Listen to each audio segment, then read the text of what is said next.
지난주 우리 말씀은 기도가 이루어지는 비결에 대해서 나눴습니다. 그래서 우리의 기도하는 습관들을 보면 여전히 기도할 때 불안함과 의심을 많이 느끼는 경우가 많다. 하나님이 가장 좋은 것을 주신다는 믿음을 우리가 말로는 하지만 실제로는 잘 믿어지지 않는 경우가 많은데 이런 이유는 하나님과 나와의 관계를 이제 아버지와 자녀가 아니라 옆집 아저씨와의 관계로 이해하기 때문에 그렇다. 그러니까 믿지 못할 사람이라고 하나님을 상정해 놓고 하나님과 나와의 관계를 서로 신뢰관계가 아닌 걸로 상정해 놨으니 그걸 열심히 기도한들 믿어질 리가 없죠. 그래서 하나님의 자녀야라는 거는 실은 나는 사랑받고 있어 라는 거예요. 근데 내가 아니야, 세상은 불안하고 나는 사랑받은 안정감보다는 불안감이 더 커 라는 거가 이제 저 깊은 곳에서 내가 하나님의 자녀임을 부인하고 있는 거다. 그래서 이거를 바로 잡아야 된다라고 말씀드렸습니다. 그래서 예수님께서 구하기도 전에 너희에게 있어야 할 것을 이미 하나님 아버지는 아신다 라고 하시면서 근데 불안해할 필요 없다. 하나님은 너희 아버지시고 이미 다 아신다. 이건 겁니다. 그런데 이제 우리가 계속 이 기도에 믿음이 안 생기는 이유, 믿어지지 않는 이유는 지금 세상은 불안해라는 건데 이 뿌리가 어디에 있냐? 내가 살아오면서 받아온 상처들, 트라우마들이 아직 거기에 남아 있으면 누군가 나에게 선행을 베풀 때 그거를 우와 고맙다라기보다는 지금 또 나를 어떻게 해요? 이렇게 웃으면서 나한테 접근해서 등쳐먹으려고 하는 거 아니야? 이런 식의 의심으로 바라보게 돼요. 이건 당연해요. 왜냐하면 내가 그런 상처를 너무 많이 받았으니까. 쉽게 믿어지지 않는 게 당연하다. 그런데 이제 이것을 녹이고 들어오는 게 하나님의 사랑이다 라고 할 수 있어요. 사실 사랑이라는 단어 자체는 오직 그때만 쓰여야 된다고 생각해요. 모든 불신과 트라우마를 뚫고 다 녹여버린 때 그런 거, 변함이 없는 거, 그때만 저는 사랑이라는 단어를 써야 된다고 생각해요. 그래서 우리의 그 상처와 트라우마를 계속 방치하지 마시고 그런 상처가 불쑥불쑥 올라올 때마다 이것을 자꾸 하나님께 내어드리는 연습을 해야 돼요. 이것은 진리가 아니야. 내가 받은 상처가 사실이 아니야. 이것은 과거의 기억일 뿐이야.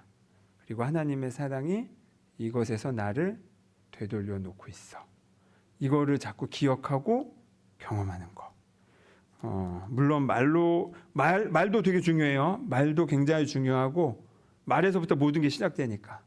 그리고 내 세포까지 자꾸 각인되도록 무슨 짓을 하세요, 진짜.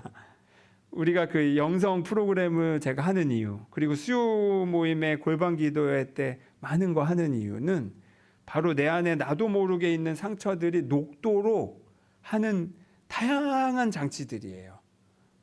그래서 여러분 그냥 오시기만 하셔도 그게 될 수 있게끔 하는 거니까 많이 활용을 하세요. 그래서 결국에는 이 상처가 닦이면, 녹아지면 그 다음에는 와, 하나님이 진짜 나 사랑하시는구나가 인지가 되고 받아들여지고, 야, 하나님이 이렇게 나를 사랑하시는데 그러면 내 삶에 자신감이 생기고, 그 다음에 내가 하는 기도의 내용들이 어느덧 기도할 필요가 없어지는 지경에 이르러요. 왜냐하면 하나님이 다 아시는 게 진짜 내가 믿어지거든.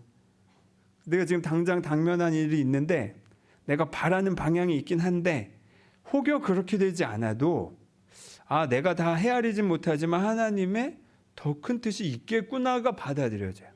그래서 조마조마하게 상황을 보게 되지 않는다.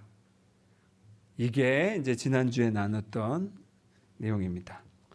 이렇게 짧게 할 수 있는 거를 왜 그렇게 길게 했을까? 매번 요약할 때마다 그냥 요약을 설교로 할까?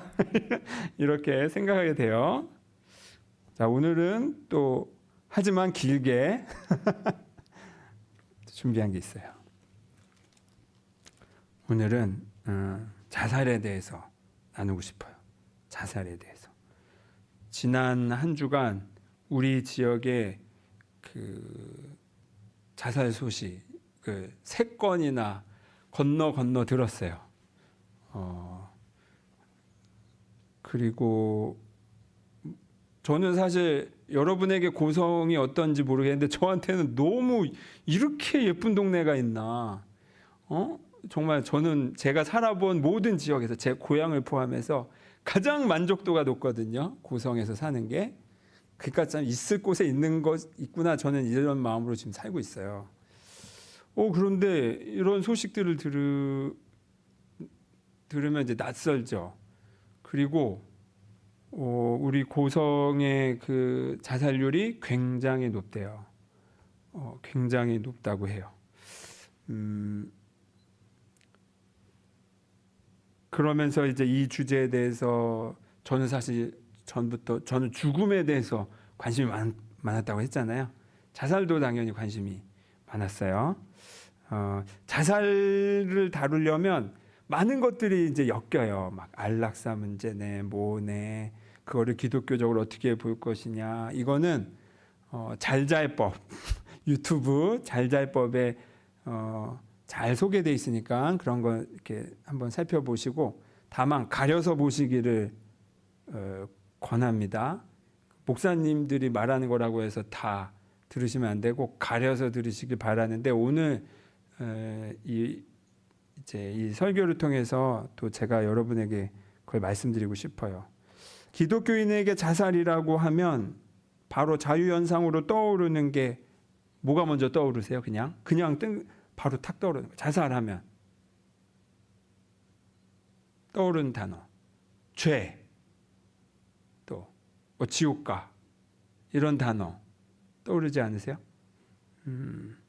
혹시 다른 거 먼저 떠오르는 사람 있으세요? 기독교에서 말하는 자살이라고 하면 그 다음 곧바로 떠오르는 단어가 뭐냐는 거예요. 슬픔 뭐 이런 거 있으세요? 안타까움 있으세요? 그런 거 당연히 있죠. 근데 뭐가 먼저 떠올랐냐는 거예요. 뭐가 제일 먼저. 그게 우리에게는 자살과 관련된 가장 많이 언급된 단어들이 확률이 높죠.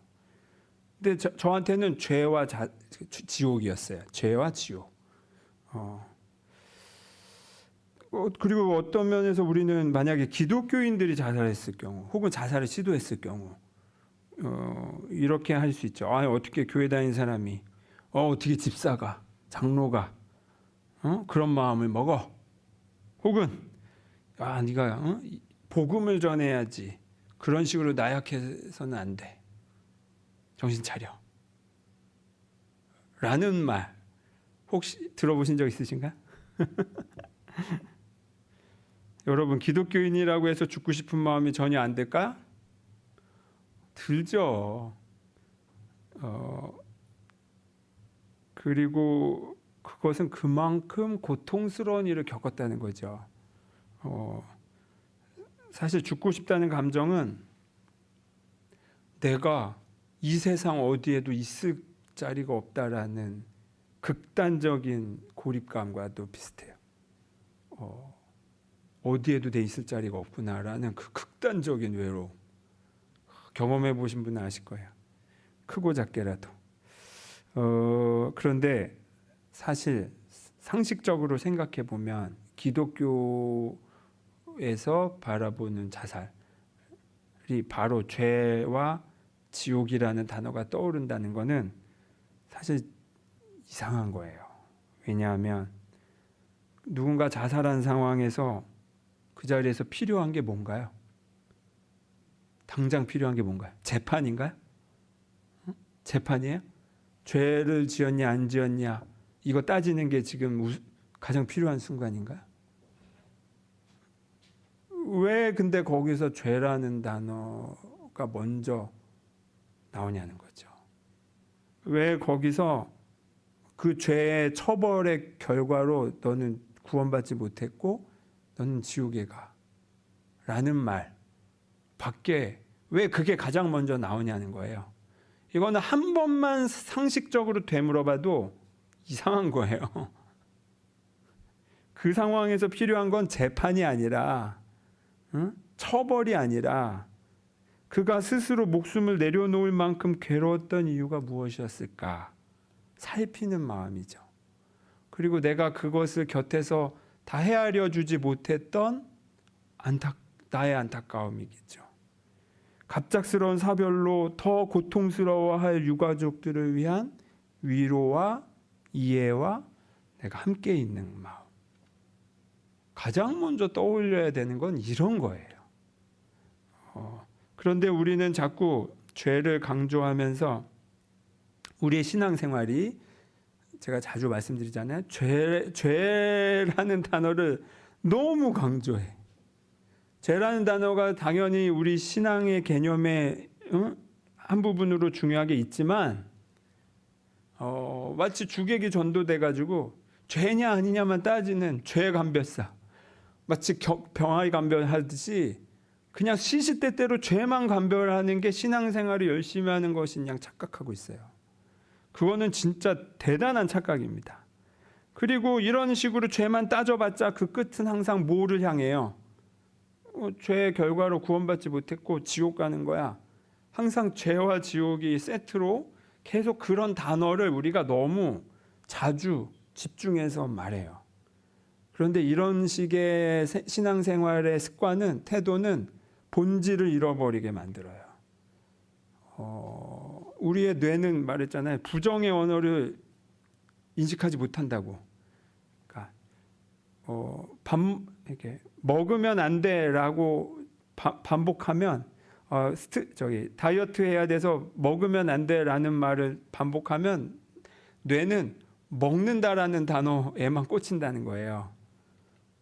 그 부정을 인식을 못한다고. 그래서 같은 표현을 해도 먹지 마가 아니라 긍정의 언어로 뭐 예를 들면 적은 양을 먹어 이런 식으로 긍정의 언어로 바꿔서 같은 말도 그게 뭐 무슨 차이야 하지만 같은 말도 그렇게 하듯이 우리가 신앙생활에서 자주 하는 표현들을 스스로 점검해 볼 필요가 있어요. 그래서 사랑이라는 단어가 오히려 더 많이 나와야 되지, 단죄하고 심판하고 죄라는 단어가 그게 메인을 차지해서는 절대 그렇게 되면 안 됩니다. 여러분 생각해 보세요. 그렇게 단죄하며 죄를 따지는 신앙생활이 그게 감사하고 기쁜 생활이 될 수 있을까? 기껏해야 지옥 가지 않아서 감사하다는 표현이 그게 진짜 신앙의 진정한 기쁨을 뜻하는 표현일까요? 그렇지 않아요. 성경의 죄를 이야기하는 것은 스스로 돌이키게끔, 진짜 중요한 사랑으로 눈을 돌리게끔 하기 위해서 사용하는 단어이지, 죄 자체를 따져 묻는 거가 신앙생활의 목표가 될 수 없다는 거, 그거를 꼭 말씀드리고 싶습니다. 그리고 자살이 벌어지면 가까운 사람들은 죄책감을 굉장히 크게 느껴요. 그거는 그 유가족들과 그 가까운 사람들에게 그냥 같이 죽자고 핵폭탄을 던지는 것과 똑같은 거예요. 그래서 자살한 사람의 유가족들의 자살률이 굉장히 높습니다. 굉장히 높아요. 제가 이렇게 검색을 하다 보니까 예전에 수년 전인데 CBS 새롭게 하소서에 어떤 젊은이가 나왔는데 그 가족은 그 청년은 자기 친가에만 자살한 가족들이 7명이나 된다고 하더라고요. 자기 가까운 누나, 최근에는 누나를 그렇게 잃었고, 이게 진짜 자살이라는 거는 나 혼자만 죽는 게 아니에요.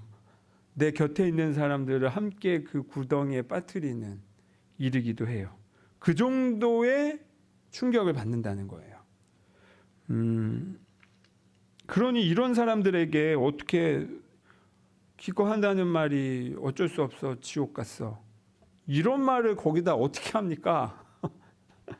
그러면 진짜 그 엄마는 우리 아들 지옥에 혼자 냅둘 수 없겠다 하면서 따라 그냥 지옥에 내 아들 내 딸 혼자 둘 수 없어서 나도 그냥 지옥 갈래, 이런 사람들이 나타날 수 있다니까요. 아마 모르긴 몰라도 분명히 그런 사람이 있을 거예요. 그 자살하면 지옥 간다라는 그 말 때문에 죽지 않아도 되는, 누구도 죽어도 되는 사람 없죠. 죽지 않을 수 있었던 사람까지도 그런 잘못된 교리가 엉뚱하게 사람까지 다 죽일 수 있다는 거예요. 물론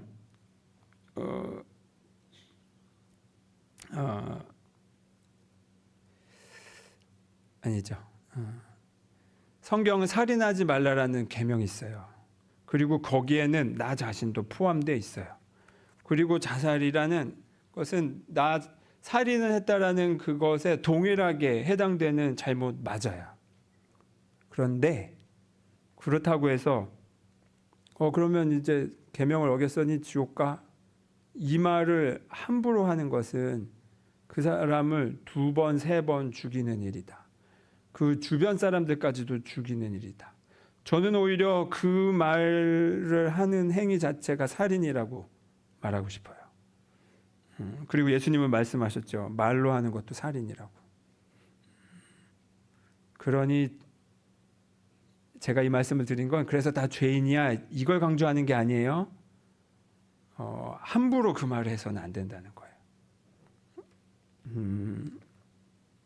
그런데 우리가 그러면 어떻게 해서 우리 기독교 안에는 자살하면 죄고 지옥 간다라는 게 왜 이렇게 강하게 뿌리 내려 잡을까? 보면은 이미 그 중세 때부터 이미 그렇죠. 중세 기독교가 이제 로마의 국교가 돼서 쫙 퍼지는 그때부터 이미 그런 이해가 있었어요.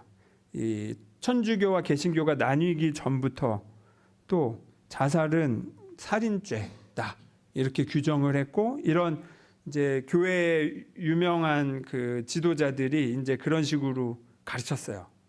그건 죄다. 그건 하나님의 뜻에 위배된다. 맞죠? 맞는 말이에요. 그런데 그것을 이어서 뭘로 연결하면 그런데 그거는 회개를 하면 되는데, 그럼 구원받을 수 있는데 자살은 회개할 기회 없이 죽었기 때문에 이 사람은 구원받지 못한다 이렇게 말을 한 거예요. 그래서 그러면 그 당시에 그 성경을 직접 읽을 수 없었잖아요. 그 시대에는 문맹률이 높으니까 수도자들과 성직자들만 거의, 아니면 귀족들만 읽었어요, 성경은.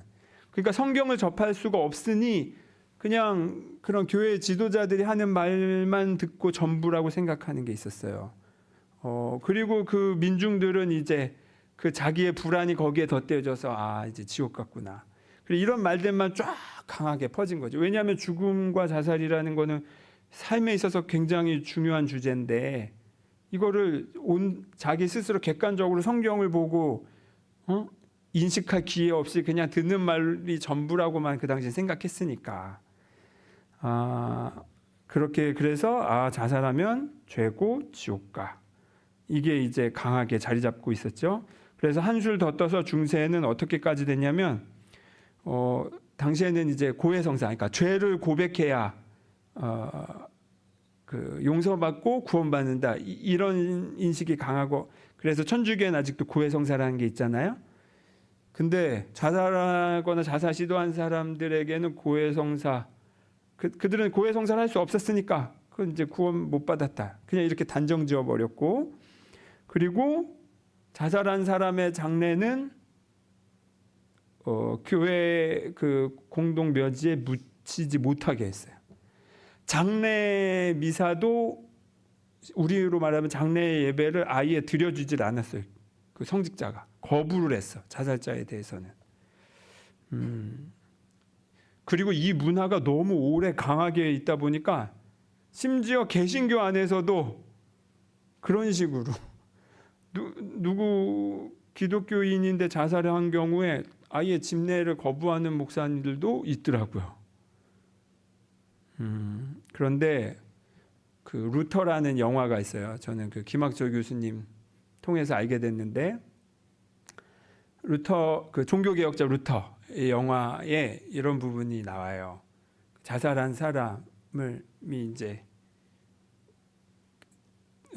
자살한 사람이 교회가 장례를 거부를 하고 유가족들은 이제 그냥 슬픔에 두 번째 상처를 받는 거죠. 이제 이런 장례까지도 치를 수가 없구나. 땅에 묻혀주지도 않으니까. 그거를 루터가 가서 고민을 하다가 가서 그 시신을 자기가 직접 끌어다가 땅을 파서 교회 묘지에 묻어주는 장면이 나와요. 루터는 다르게 한 거죠. 물론 루터나 종교개혁자 칼뱅도 자살에 대해서는 아주 엄중하게 그거는 죄다라고 경고를 해요. 다만 그런데 그가 구원을 받는지 어떤지를 왜 인간이 판단이 안 하는 거예요. 그거는 하나님의 영역이지.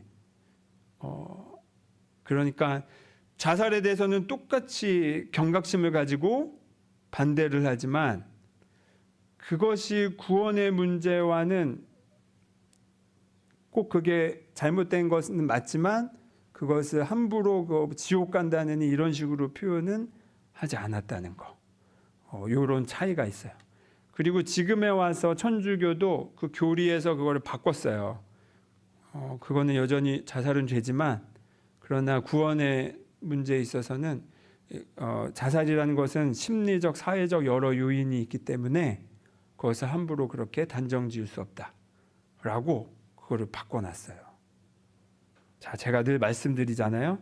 교리라는 것은 우리의 신앙을 좀 단단하게 이해할 수 있기 위해 필요한 거지만 그러나 그때는 맞고 지금은 틀리고 이런 게 어떻게 진리가 될 수 있습니까?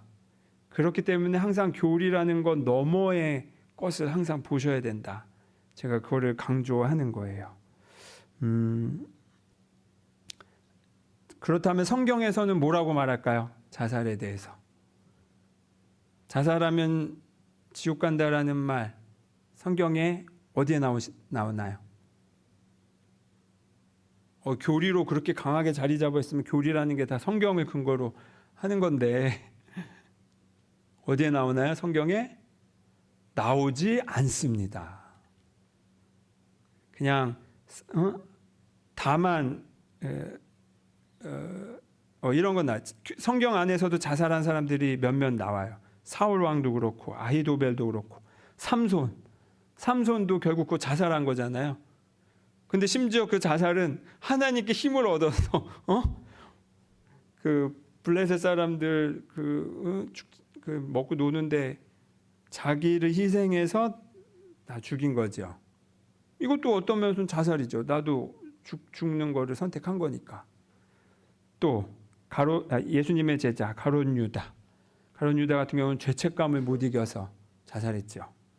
자, 그런데 자살한 사람들의 얘기가 성경에 여러 나오는데 거기서 자살 행위 자체에 대해서 그 자살이라는 행위 자체를 잘못된 것이라고 비난하거나 지옥 간다라는 뉘앙스의 표현이 하나도 없어요. 자살 자체에 대해서 그게 옳다 그르다는 언급을 아예 성경은 하질 않아요. 다만 가룟 유다에 대해서는 차라리 태어나지 않았으면 나았을 것 이런 식의 표현하는데 그거는 자살 자체에 대한 문제 제기라기보다는 그냥 가룟 유다가 한 행동에 대한 이제 평가인 것뿐이지 자살 자체에 대한 평가가 아니에요. 여러분이 자살하면 지옥 가라는 말을 언젠가는 들으셨을 텐데 누구한테 들으셨나요? 저도 그 말을 어려서부터 자주 들었는데 생각해 보면 저 같은 경우는 그거를 목사님의 입으로 들은 적은 없어요. 생각해 보니까. 그러니까 적어도 제가 다녔던 교회 목사님들은 그런 말은 함부로 하지 않으셨던 거예요. 근데 이제 그거 성도들 사이에서 그런 말이 그냥 아무렇지 않게 오고 갔던 거를, 너무 자주 들었던 거를 그런가 보다. 내가 성경을 다 모르니까, 성경을 내가 제대로 읽은 적이 없으니까 아마 성경에도 나오니까 성도님들도 다 저렇게 말하는 거겠지, 의뢰 이렇게 생각했는데 성경에는 나오지 않고, 물론 이렇게 말하는 목사님들도 있죠. 자살하면 지옥 간다. 그런데 적어도 제가 만난 목사님들 중에서 없었던 거예요. 그러니까 정확하지 않은 정보를 마치 그게 사실인 것인 양 우리가 신앙의 언어로 너무 뻔하게 이야기한 적이 많다. 이런 것에 대해서는 여러분 경각심을 가지고 잘 표현하셔야 돼요. 책임감을 가지고. 검증되지 않은 것에 대해서, 혹은 내가 스스로 깊이 생각해 보지 않은 것에 대해서 함부로는 말하지 않는 것만으로도 여러분은 책임을 다하는 겁니다. 그러면 성경은 그러면 자살을 방조하냐?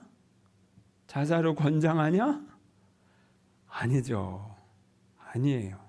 성경은 그 어떤 살인에 동의하지 않아요. 그러니까 예수님의 정신으로 따지자면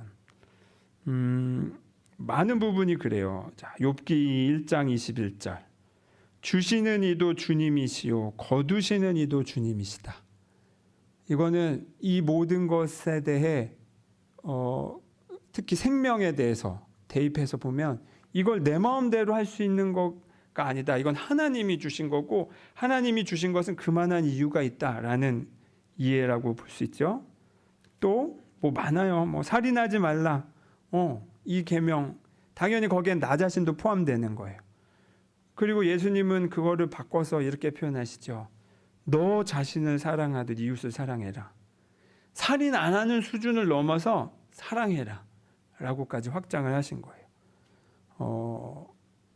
성경은 그냥 특히 예수님의 언어로 말하면 그 어떤 죽음의 위협이나 죽음에 이르는 좌절에 대해 그 죽음의 세력이라고도 표현할 수 있죠.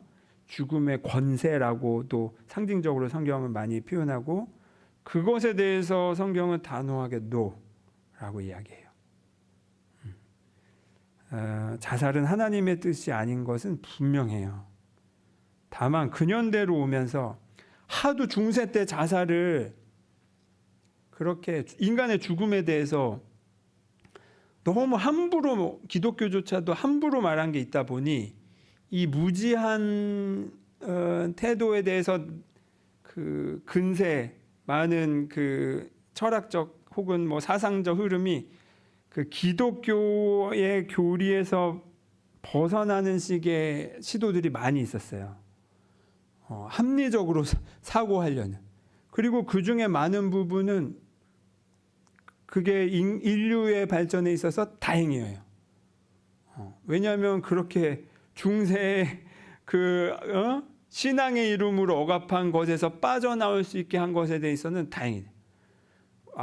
우리는 흔히 인본주의를 막 사탄의 영역인 것처럼 표현하잖아요. 그런데 인본주의가 나올 수밖에 없었던 이유는 그 당시 중세의 교회가 사탄의 역할을 하고 있었으니 거기서 그런 식의 표현을 나올 수밖에 없었다고 저는 생각해요. 다만 안타까운 건 인본주의가 잘못된 게 아니라 교회가 잘못한 게 있다 보니 당연히 그러면 나라도 교회 안 다니겠어. 나라도 그런 하나님이라면 안 믿겠어. 하나님에 대한 오해를 불러일으켰기 때문에 교회가 그 오해된 하나님을 똑같이 전제한 상태에서 나는 신을 안 믿어 라는 상황이 벌어진 거가 안타까운 거지. 둘 다 하나님을 왜곡해서 이해한 건 거예요. 그리고 저는 여러분에게 말씀드리는 것은 기독교인이든 비기독교인이든 우리는 예수님의 가르침에 대해서, 하나님의 이미지에 대해서 그 왜곡됐던 것, 심지어 기독교인들조차 왜곡해서 이해했던 것에서 벗어나야 그 다음에 진짜 하나님이 보인다. 저는 그래서 오히려 교회를 안 다니는 사람들에게 하나님 설명하는 거가 더 자신 있어요. 저는 더 편해. 나는 합리적으로 설명할 자신이 있어요. 물론 그가 받아들이지 안 받아들일지는 그의 몫이지만 실제로 그래요. 많은 분들이 많은 경우가 납득이 돼요. 그거는 정말 하나님을 오해했을 뿐이라는 거죠. 그리고 거기서 그 근대 현대로 넘어오면서 그런 사조가 어떤 또 문화를 일으켰냐면 자살에 대해서 이거는 나의 권한이야. 내가 태어나는 건 내 마음대로 할 수 없었지만 죽는 거는 내 마음대로 할 수 있는 인간으로서의 내 마지막 권한이야. 신도 어찌할 수 없는 권한이야. 라고 생각해서 이거를 굉장히 중요한 권한으로 생각하는 면이 있어요. 제가 이것에 대해서 뭐 다 알지 못하니까 그 사조들에 대해서, 그런데 저는 이렇게 말하고 싶어요. 그렇게 이거 죽는, 그러니까 예를 들면 굉장히 세련된 것처럼 보이잖아요. 시크한 세련된. 죽는 거는 인간의 마지막 권한이야. 그런데 제가 지난주에인가 지지난주에 말씀드렸지만 그런 시크함과 그런 냉소적인 지성의 면에, 이면에는 실은 아주 뿌리 깊은 그 절망의 경험이 있구나라는 거를 저는 제 경험 안에서는 보았어요. 무슨 말이냐? 자살이 현대 사회가 말했지 이건 인간의 권한이야. 이렇게 표현하는 건 너머에는 실은 자기 자신도 설명하고 싶지 않은 우울이나 삶에 대한 절망이 아주 은밀하게 녹아들어 있을 수 있다. 저는 그렇게 말하고 싶어요. 왜냐하면 누가 내 삶이 너무 행복하고 감사해서 이제 내일 자살해야지, 어떻게 사고가 글로 이어질 수 있냐는 거예요. 너무 행복하고 삶이 너무 충만하고 모든 것이 아름다워서 이 삶이 이토록 안전하고 감사해서 그래서 내일 자살해야지, 이런 식의 사고가 어떻게 이어질 수 있냐는 거예요. 저의 이해가 전부는 아닐 수 있어도 제가 바라본 사람의 깊이 심리들을 보니까 그 냉소적인 지성으로서 자살을 대하는 이면에는 아주 은밀한 절망이 무의식 중에 숨어 있을 수 있다. 그래서 그걸 좀 잘 봐야 된다. 저는 이렇게 말하고 싶어요. 그래서 우리가 집중해야 할 거는 뭐냐? 오늘 읽은 말씀입니다. 로마서 8장 38절, 39절. 우리 한번 소리내서 다시 한번 읽어보겠습니다. 시작. 내가 확신하노니 사망이나 생명이나 천사들이나 권세자들이나 현재 일이나 장래 일이나 능력이나 높음이나 깊음이나 다른 어떤 피조물이라도 우리를 우리 주 그리스도 예수 안에 있는 하나님의 사랑에서 끊을 수 없으리라. 아멘. 이 표현 보세요. 특히 나는 확신한다. 사망이나 생명이나 우리 주 그리스도 예수 안에 있는 하나님의 사랑에서 끊을 수 없다. 죽음도 예수 그리스도 안에 있는 하나님의 사랑에서 우리를 끊을 수 없다. 저는 거기에 자살도 포함된다고 생각해요. 그래야 이 구절이 말이 되죠. 그렇죠. 다만 우리가 교리적으로 그럼 얽히고 설키고 그럼 이건 이렇게 되고 저건 어떻게 되고 안락사 문제는 뭐고 다양할 수 있잖아요. 근데 그런 건 일단 뒤로 하고 일단 큰 숲을 먼저 보자는 거예요. 죽음도 하나님의 사랑에서 우리를 끊을 수 없다. 저는 오히려 기억해야 되는 건 자살하면 지옥 간다 이런 말이 아니라 죽음도 하나님의 사랑에서 우리를 끊을 수 없다. 이거를 기억해야 되고, 이거를 자주 더 말해야 되고, 이것을 내 곁에 있는 사람들에게 말해야 되고, 이것을 혹여 자살 유가족들을 만났을 때, 아니야, 그때는 이런 표현도 어쩌면 적합하지 않을 수 있어요. 그냥 그것을 내가 기억하면서 그 사람 곁에 있는 거, 그것만이라도 해야 된다.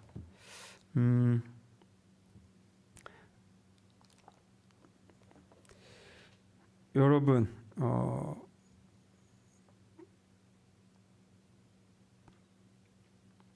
그런데 왜 교회의 그 지도자들은 자살하면 구원받지 못한다라고 못을 박아버렸을까, 그 시절에? 저도 어느 날 10몇 년 전에 우리 어머니 갱년기 세게 오셨을 때 저한테 하신 말씀이 있어요. 야, 내가 지옥 가지 않으려고 지금 그냥 살고 있다. 안 그랬으면 난 진작 죽었어. 이런 말씀을 하시는 거예요. 그때 제가 이제 떨어져서 사느라, 이미 그때도 제 안에 자살하면 지옥 간다, 그거는 잘못된 교리야 라는 거는 있었는데, 그렇게 말씀하시니까 어머니가 거기다 대고 그 말은 못하겠다. 왜냐하면 마지막 빗장마저 풀려버려서 돌아가실까 봐 제가 그 마음에 그냥 이게 말 안 했죠. 왜냐하면 그 순간에 어머니는 정말 괴로우셨으니까. 그리고 그 뒤로 이제 어머니는 또 전쟁 같은 사랑을 아버지와 하시다가 지금은 이제 전투력이 많이 올라가신 것 같아요. 그런데 아버지도 그런 말씀을 하신 적이 있었고, 그렇게 몇 대째 독실한 기독교인으로 살아오신 우리 어머니 아버지도 그러신데, 또 저 자신도 중고등학생 때 늘 죽음을 생각했고, 그 우울감에 여러분도 분명히 그것을 직간접적으로 경험하셨을 거예요. 저는 저의 이 설교가 자살하면 지옥 간다가 잘못됐다라는 이 표현이 여러분의 오케이 이제 나 죽어야지 이거를 용인하기 위한 설교로 작용하면 안 돼요. 그래서 제가 제 마음대로 빗장 하나를 걸어두려고 해요. 이거는 성경에 나오는 내용도 아니고 그냥 저의 상상이에요. 자살하면 지옥 간다, 만약에 그렇다고 한다면 그 자살하는 사람이 맞이하는 최악의 지옥은 뭘까? 한번 상상해 봤어요. 불교에는 지옥이 여러 개가 있잖아요. 무슨 뭐 불에 타는 지옥, 뭐 무슨 지옥 여러 개가 있는데, 마치 그렇듯이 만약에 자살한 사람이 지옥에 가서 그거에 걸맞는 지옥에 떨어진다면 그 지옥은 어떤 지옥일까? 상상한 거예요. 최악의 지옥은 내가 도망쳤던 그 삶으로 다시 돌아오는 거라고 생각해요. 이거를 내가 죽음으로 도망칠 수 있는 게 아니었구나를 다시 맞닥뜨리는 거. 그리고 저는 이게 꼭 상상만이 아니라 이미 우리가 그렇게 하고 있지 않나 싶어요. 우리가 죽지 않고 살아가는 것은, 그 극심한 고통에서 살아가는 것은 이거 몇 번이고 다시 반복하느니 그냥 이 숙제 빨리 해버려야겠다, 이 마음으로 다시 살도록 하나님이 주신 기회 아닐까. 어제 안 죽고 오늘 살아있는 거는 그 지옥에, 그러니까 제가 생각한 최고의 지옥이 다시 그 삶을 사는 거라고 이렇게 생각하니까 그러면 그냥 빨리 숙제해야겠다. 저는 바로 이 마음이 올라오더라고요. 그리고 그 숙제라는 건 다른 게 아니라 내가 하나님의 사랑을 받고 있구나, 이걸 깨닫는 거예요. 저는 지난주에 이 자살 소식을 간접적으로 여러 차례 듣고 나서 바로 무슨 생각이 올라왔냐면, 이 영향이 오겠구나. 나에게도 심리적으로 그런 생각이 들었어요. 왜냐하면 제가 예전에 이 설교를 한 적이 있었는데, 우리는 모두 이어져 있다. 기억나세요? 그래서 내가 예를 들면 어떤 우울감에 있다면 그것은 나 혼자 내가 우울증 병을 알아서 나 혼자의 문제가 아니라 실은 그거를 같이 경험하고 있는 그 시대적인 그 분위기가 실은 나를 통해서 느껴지는 것이다 라는 말을 한 적이 있었어요. 만약에 내가 사는 지역이 그런 분위기가 있다면 그걸 들은 사람으로, 그 이야기를 들은 사람으로서 당연히 마음이 무겁잖아요. 근데 그 무거움을 넘어서 어떤 뭐가 더 있을 수 있겠구나 하고 내가 일부러 굉장히 깨어서 있었어요. 근데 아니나 다를까 저는 지난 한 주간이 굉장히 힘들었어요. 그리고 사소한 것에, 예를 들면 평소에는 딸 말 안 듣는 거에 그냥 조금 욱했던 게 어제는 제가 하루 종일 아무것도 못할 정도의 그 동요로 극심해지더라고요. 그럼 평소 같았으면 내가 왜 이러지? 이런 죄책감으로 내 탓, 내 책임 이런 걸로만 계속 또 더 고립되고 더 마치 갇혀 있는 그런 고립감을 느낄 수 있거든요. 근데 제가 이미 처음부터 생각을 했어요. 이거 만약에 그런 느낌이 오더라도 그것은 나 개인의 것이 아니라 내가 살고 있는 동시대 사람들의 아픔이 나를 통해서 느껴지는 것뿐이다. 그러니 그거에 속지 말고 오히려 깨어서 오직 축복으로만 맞이하자. 그게 제가 지난 한 주간 그런 마음으로 살았고 정말로 힘들었고, 그리고 정말로 잘했는지 모르겠지만 최선을 다해서 계속 그 결을 맞추는 기도를 했어요. 그 중에 몇 구절만 계속 반복해서 했어요. 생각날 때마다. 또 여러분 이름 떠올리면서 했어요.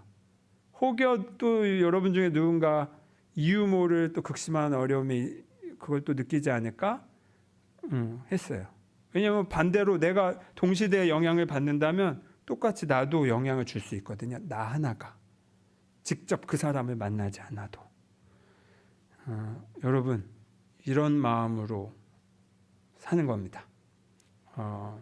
삶을 이렇게 지구가 넓은데 내 있을 곳이 없구나라는 그 고립감을 내가 만약에 느낀다면 그것은 사실이 아니라 같은 어려움을 겪는 이들의 대표에서 내가 느끼는 것일 수 있다. 실제로 어떤 이슈가 있다 하더라도, 그리고 거기서 겸허히 하나님을 기억하고 하나님의 사랑이 이 고립감에서 나를 끊을 수 없다를 기억하는 것. 그리고 자살 유가족자가 있을 때, 혹은 자살한 사람들이 내 곁에 있을 때 그가 천국 갔네 지옥 갔네를 따지는 게 아니라 그냥 그의 이름을 부르면서 축복을 보내는 것. 그리고 그 가족들을 위해서 내가 할 수 있는 것을 하는 것. 함부로 가르치려 들지 말고 그냥 곁에만 있어라도 주는 것. 그리고 기억하기. 하나님의 사랑이 죽음도 우리를 하나님의 사랑에서 끊을 수 없어를 내가 잊지 않고 있는 것. 그것만으로도 여러분 이 어두운 세상에 여러분이 온기를 더하고 명백한 빛을 더하는 아주 소중한 일입니다. 자살과 관련해서는 이것을 여러분의 기본으로 삼으시기를 바라는 마음에서 이 말씀을 나눕니다. 기도하겠습니다.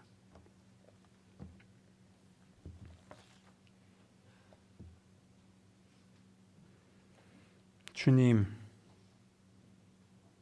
사랑하는 이들이 내 곁을 스스로 떠난다면 그보다 더 고통스러운 일이 어디 있을까요?